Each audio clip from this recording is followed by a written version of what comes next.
अथः विष्णु सहस्रनाम यस्य स्मरणमात्रेण जन्म संसारबन्धनात् विमुच्यते नमस्तस्मै विष्णवे प्रभविष्णवे। ॐ नमो विष्णवे प्रभविष्णवे। श्रीवैशम्पायन उवाच श्रुत्वा धर्मानशेषेण पावनानि च सर्वशः युधिष्ठिरः शान्तनवम् पुनरेवाभ्यभाषत। श्रीयुधिष्ठिर उवाच किमेकम् दैवतम् लोके किम् वाप्येकम् परागणम् स्तुवन्तः कङ्कमर्चन्तः प्राप्नुयुर्मानवाः शुभम्। को धर्मः सर्वधर्माणाम् भवतः परमो मतः किञ्जपन्मुच्यते जन्तुर्जन्म संसारबन्धनात्। श्रीभीष्म उवाच जगत्प्रभुम् देवदेवमनन्तम् पुरुषोत्तमम् स्तुवन्नाम सहस्रेण पुरुषः सततोत्थितः तमेव चार्चयन्नित्यम् भक्त्या पुरुषमव्ययम् ध्यायन् स्तुवन्नमस्यंश्च यजमानस्तमेव च अनादिनिधनम् विष्णुम् सर्वलोकमहेश्वरम् लोकाध्यक्षम् स्तुवन्नित्यम् सर्वदुःखादिगो भवेत् ब्रह्मण्यम् सर्वधर्मज्ञम् लोकानाम् कीर्तिवर्धनम् लोकनाथम् महद्भूतम् सर्वभूतभवोद्भवम् एष मे सर्वधर्माणाम् धर्मोऽधिकतमो मतः यद्भक्त्या पुण्डरीकाक्षम् स्तवैरर्चेन्नरः सदा परमञ्यो महत्तेजः परमञ्यो महत्तपः परमञ्यो महद्ब्रह्म परमञ्यः पराजनम् पवित्राणाम् पवित्रञ्यो मङ्गलानाम् च मङ्गलम् दैवतम् देवतानाम् च भूतानाम् यो व्ययः पिता यतः सर्वाणि भूतानि भवन्त्यादियुगागमे यस्मिंश्च प्रलयम् यान्ति पुनरेव युगक्षये तस्य लोकप्रधानस्य जगन्नाथस्य भूपते विष्णोर्नाम सहस्रम् मे शृणु पापभयापहम् यानि नामानि गौणानि विख्यातानि महात्मनः ऋषिभिः परिगीतानि तानि वक्ष्यामि भूतये। ॐ इतीदम् कीर्तनीयस्य केशवस्य महात्मनः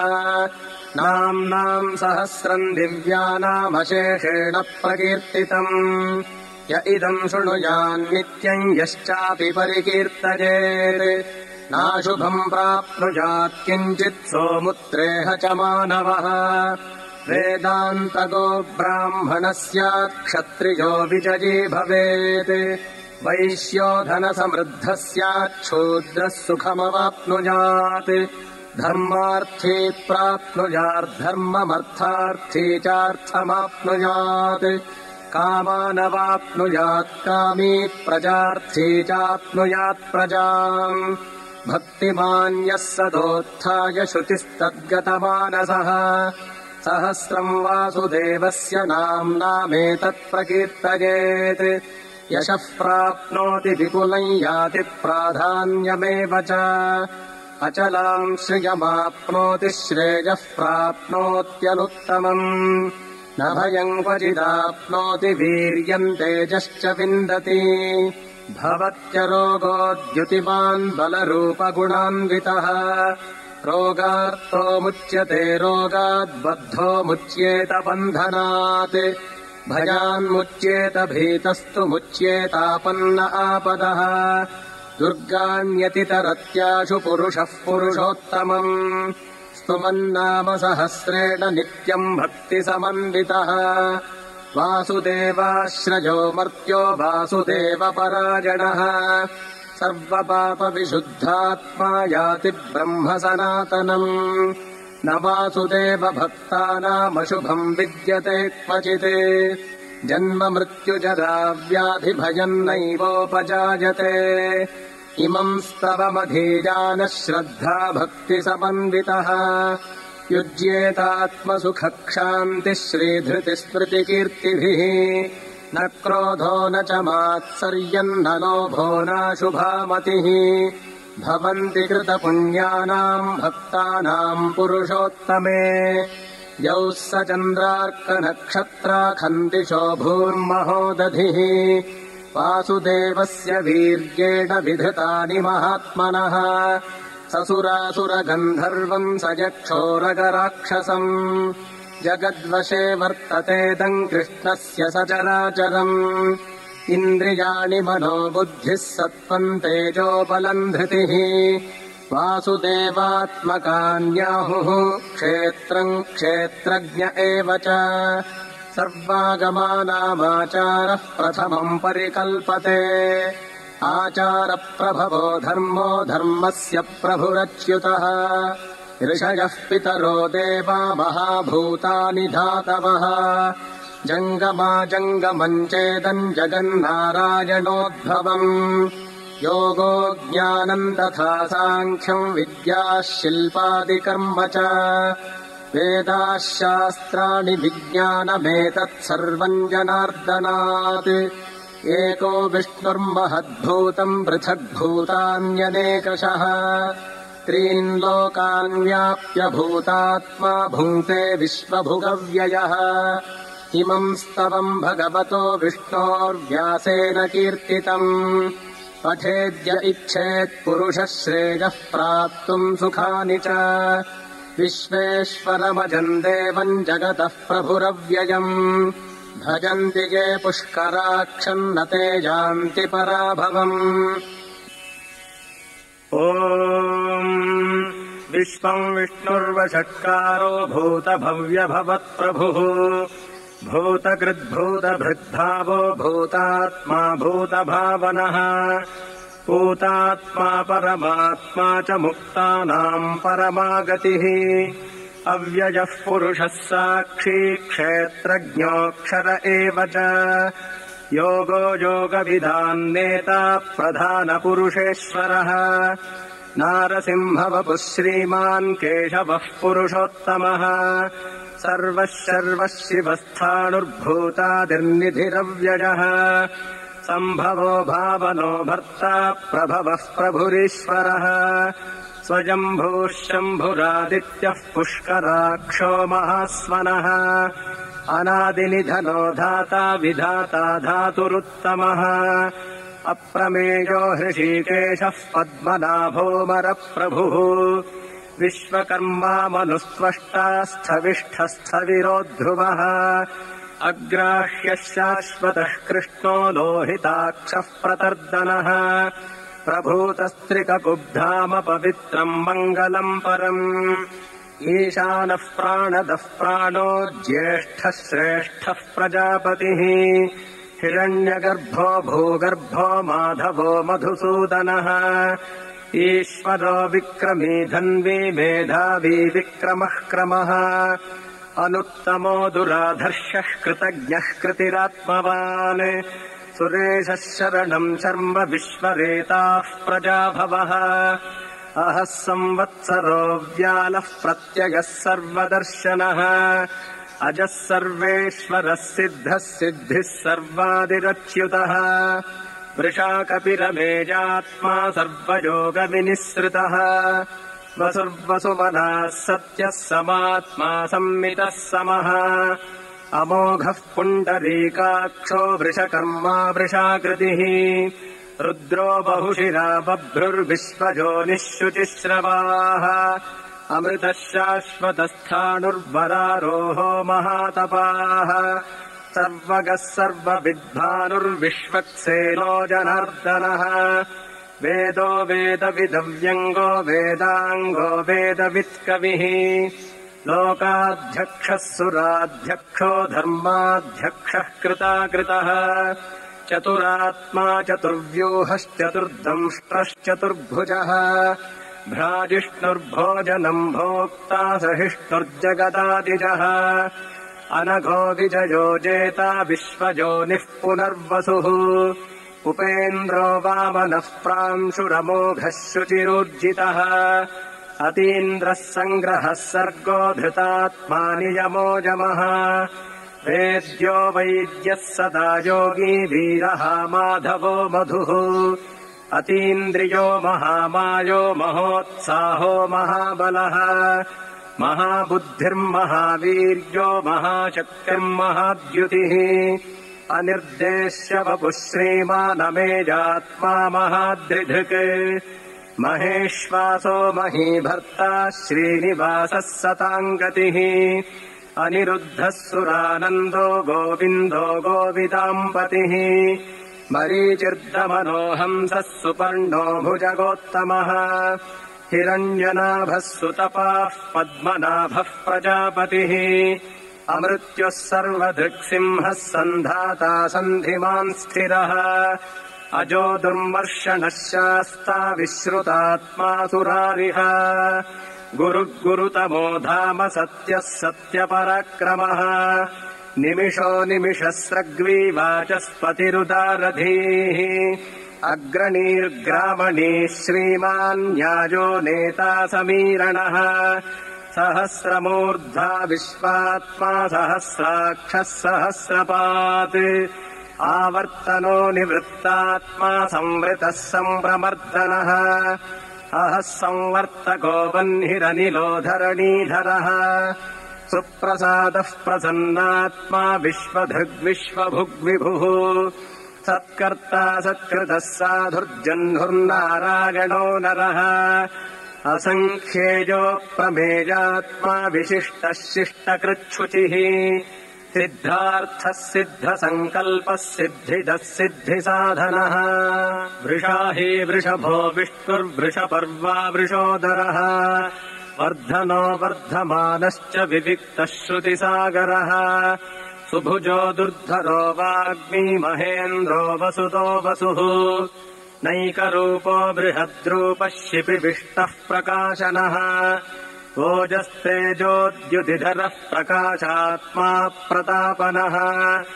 ऋद्धस्पष्टाक्षरो मन्त्रश्चन्द्रांशुर्भास्करद्युतिः अमृतांशोद्भवो भानुः शशबिन्दुः सुरेश्वरः औषधम् जगदः सेतुः सत्यधर्मपराक्रमः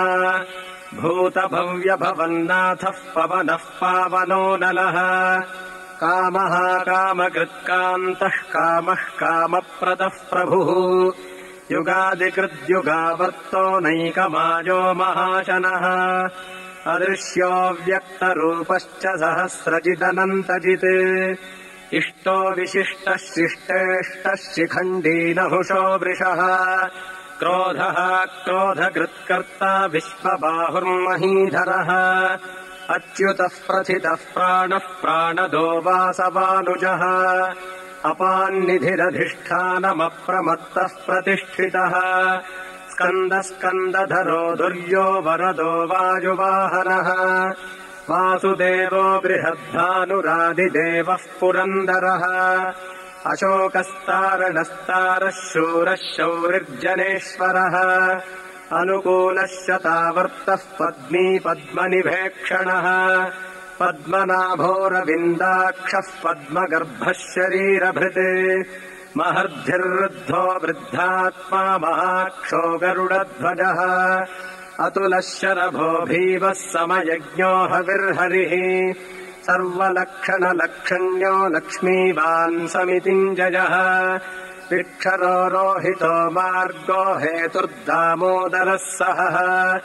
महीधरो महाभागो वेगवानमिताशनः उद्भवः क्षोभणो देवः श्रीगर्भः परमेश्वरः करणम् कारणम् कर्ता विकर्ता गहनो गुहः व्यवसायो व्यवस्थानः संस्थानस्थानदो ध्रुवः परर्धिः परमस्पष्टस्तुष्टः पुष्टः शुभेक्षणः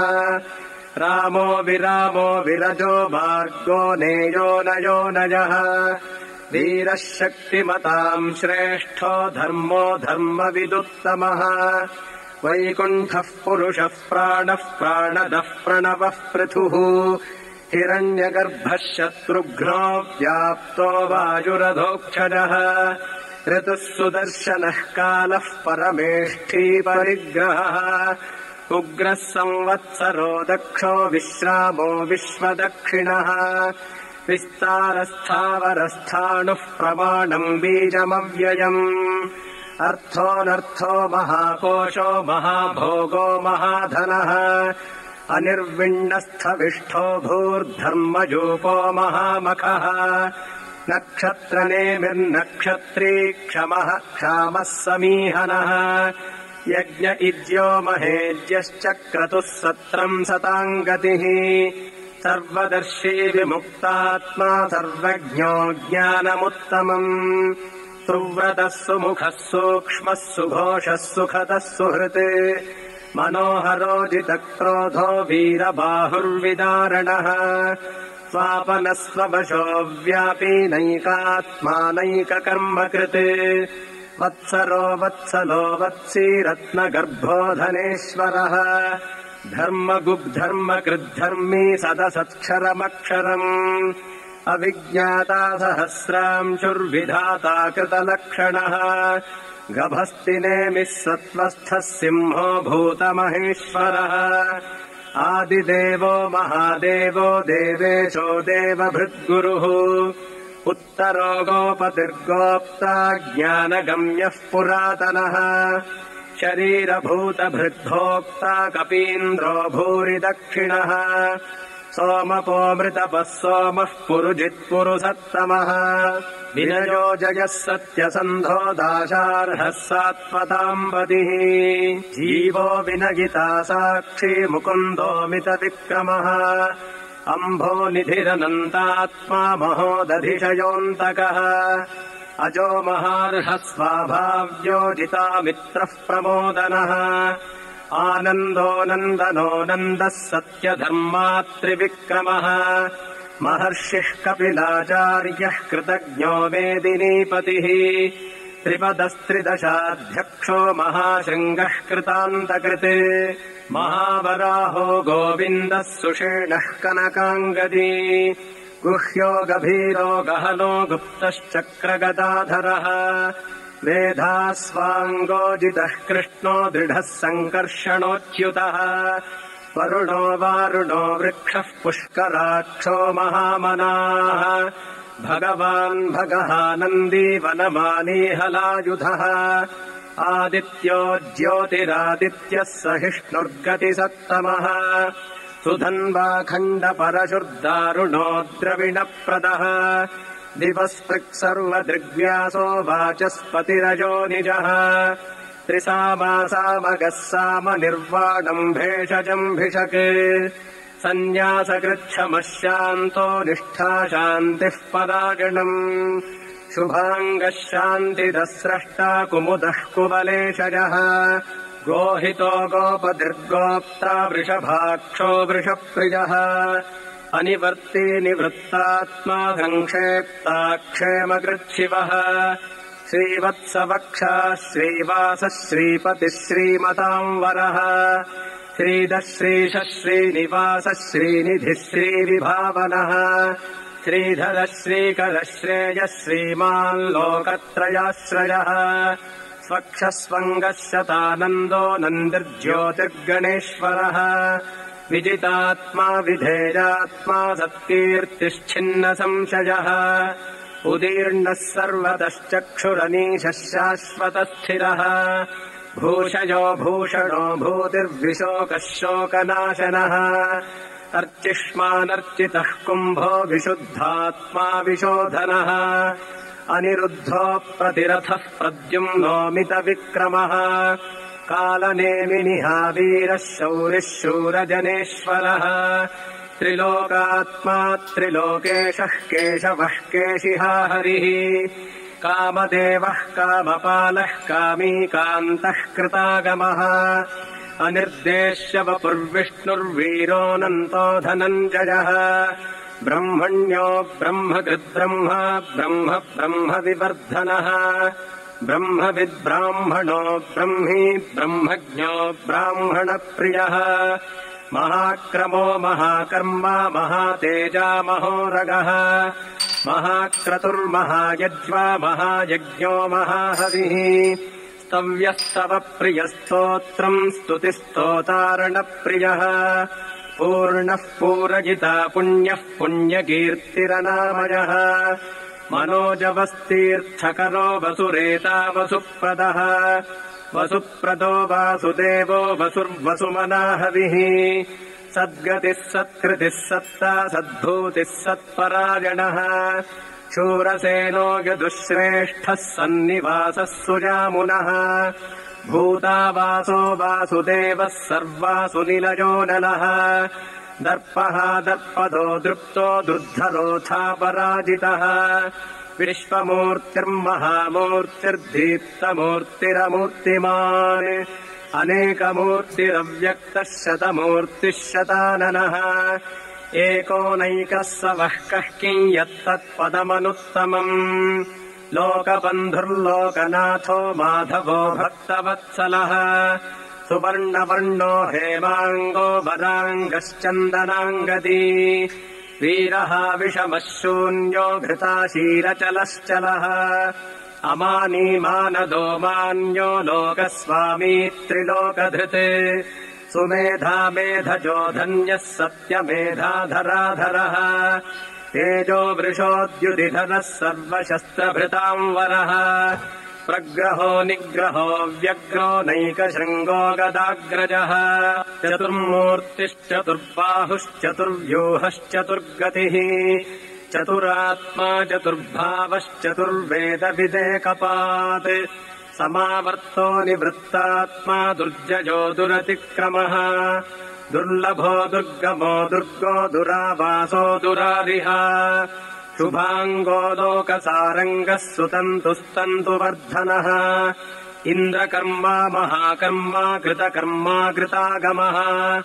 उद्भवः सुन्दरः सुन्दो रत्ननाभः सुलोचनः अर्को वाजसनः शृङ्गी जयन्तः सर्वविद्यये सुवर्णबिन्दुरक्षोभ्यः सर्ववागीश्वरेश्वरः महाह्रदो महागर्तो महाभूतो महानिधिः कुमुदः कुन्दरः कुन्दः पर्जन्यः पावनोऽनिलः अमृतांशोऽमृतवपुः सर्वज्ञः सर्वतोमुखः सुलभः सुव्रतः सिद्धः शत्रुजिच्छत्रुतापनः न्यग्रोधो दुम्बरोऽश्वत्थश्चाणूरान्ध्रनिषूदनः सहस्रार्चिः सप्तजिह्वः सप्तैधाः सप्तवाहनः अमूर्तिरनघोचिन्त्यो भजगृद्भजनाशनः अनिर्बृहत्कृशस्थूलो गुणभृन्निर्गुणो महान् अधृतस्वधृतस्वास्यः प्राग्वंशो वंशवर्धनः भारभृत्कथितो योगी योगीशः सर्वकामदः आश्रमश्रमणः क्षामः सुपर्णो वायुवाहनः धनुर्धरो धनुर्वेदो दण्डो दमयितादमः अपराजितः सर्वसहो नियन्ता निजमोजमः सत्त्ववान् सात्विकः सत्यः सत्यधर्मपरायणः अभिप्रायः प्रियार्होर्हः प्रियकृत्प्रीतिवर्धनः विहाय स गतिर्ज्योतिस्तुरुचिर्हुतभुग्विभुः रविर्विरोचनः सूर्यः सविता रविलोचनः अनन्तो हुतभुग्भोक्ता सुखदो नैकजोऽग्रजः अनिर्विण्णः सदामर्षी लोकाधिष्ठानमद्भुतः सनात्सनातनतमः कपिलः कपिरव्ययः स्वस्ति कृस्वस्ति स्वस्ति भुक्स्वस्ति दक्षिणः अरौद्रः कुण्डली चक्रे विक्रम्योर्जितशासनः शब्दादिगः शब्दसः शिशिरः शर्वरीकरः अक्रूरः पेशलो दक्षो दक्षिणः क्षमिणाम् वरः विद्वत्तमो वीतभजः पुण्यश्रवणकीर्तनः उत्तारणो दुष्कृतिः पुण्यो दुःस्वप्रनाशनः वीरः रक्षणः सन्तो जीवनः पर्यवस्थितः अनन्तरूपोऽनन्तश्रीर्जितमन्युर्भयापहः चतुरश्रो गभीरात्मा विदिशो व्यादिशो दिशः अनादिर्भूर्भुवो लक्ष्मीः सुवीरो रुचिराङ्गदः जननो जनजन्मादिर्भीमो भीमपराक्रमः आधारनिलयो धाता पुष्पहासः प्रजागरः ऊर्ध्वगः सत्पथाचारः प्राणदः प्रणवः पणः प्रमाणम् प्राणनिलयः प्राणभृत्प्राणजीवनः तत्त्वम् तत्त्वविदेकात्मा जन्म मृत्युजरातिगः भूर्भुवः स्वस्तरुस्तारः सविता प्रपितामहः यज्ञो यज्ञपतिर्यज्वा यज्ञाङ्गो यज्ञवाहनः यज्ञभृद्यज्ञकृद्यज्ञी यज्ञभुग्यज्ञसाधनः यज्ञान्तकृद्यज्ञगुह्यमन्नमन्नाद एव च आत्मयोनिः स्वयम् जातो वैखानः सामगायनः देवकीनन्दनः स्रष्टा क्षितीशः पापनाशनः शङ्खभृन्नन्दकी चक्रीशार्ङ्गधन्वा गदाधरः रथाङ्गपाणिलक्षोभ्यः सर्वप्रहरणायुधः सर्वप्रहरणायुध ॐ नम इति।